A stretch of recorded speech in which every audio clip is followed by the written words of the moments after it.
Welcome back to Serenity Soaps by Aki. My name is Aki and today I'll be making my tea tree and mint soap. This is my recipe. You can pause the video or just look in the description box below for the full recipe. But in the meantime, I'm about to get suited up to make some soap, y'all. Now these are my base oils that consist of canola, olive, rice bran, and coconut oil.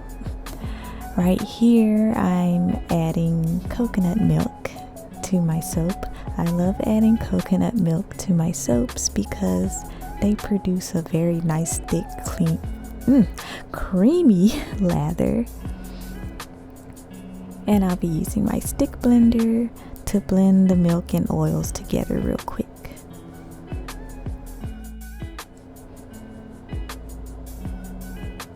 Now that everything is incorporated, and after I figure out what to do with my hands, I'll be adding 2 teaspoons of sodium lactate.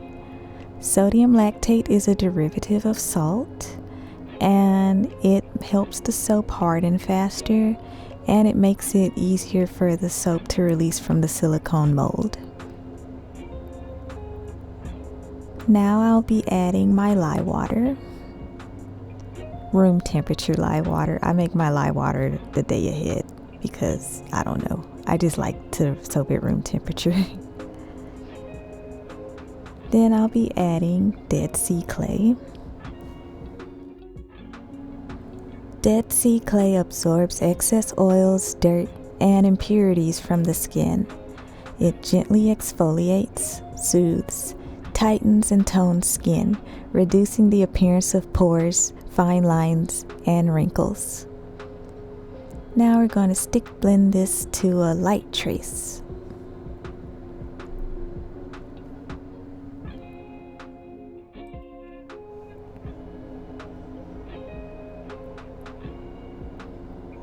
Now I'll be adding my essential oil blend in kaolin clay.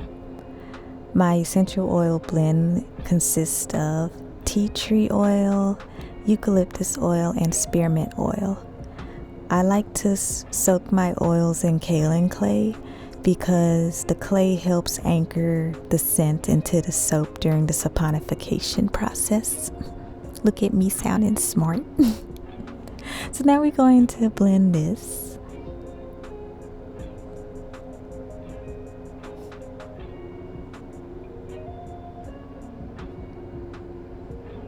And I overly blended it because she thick. I have to hurry and get this into a mold before it's too late. I did not want to have a soap fail as my first soap making video.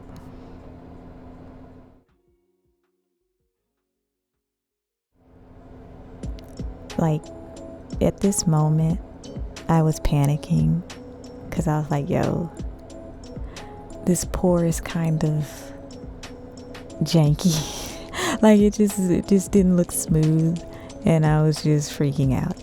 So now that everything is in the mold, I kind of smooth everything out, and I want to do some texture on top, so I do these little spoon swoops. I don't know what you call this but I just want my soap to have some personality because I'm extra. Now I'm going to be adding some dried peppermint leaves on top. These are homegrown, by the way. So I'll just be sprinkling them on the top like this to give it some character.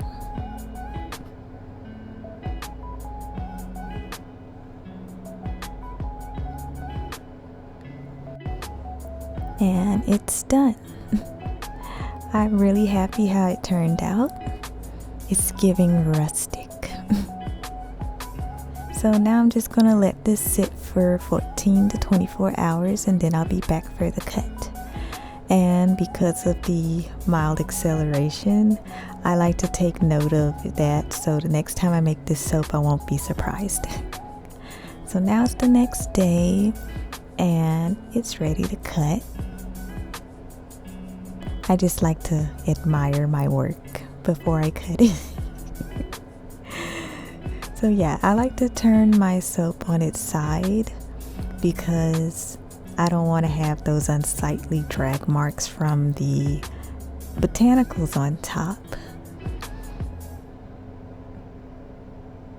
And there it is, y'all, and it smells so good.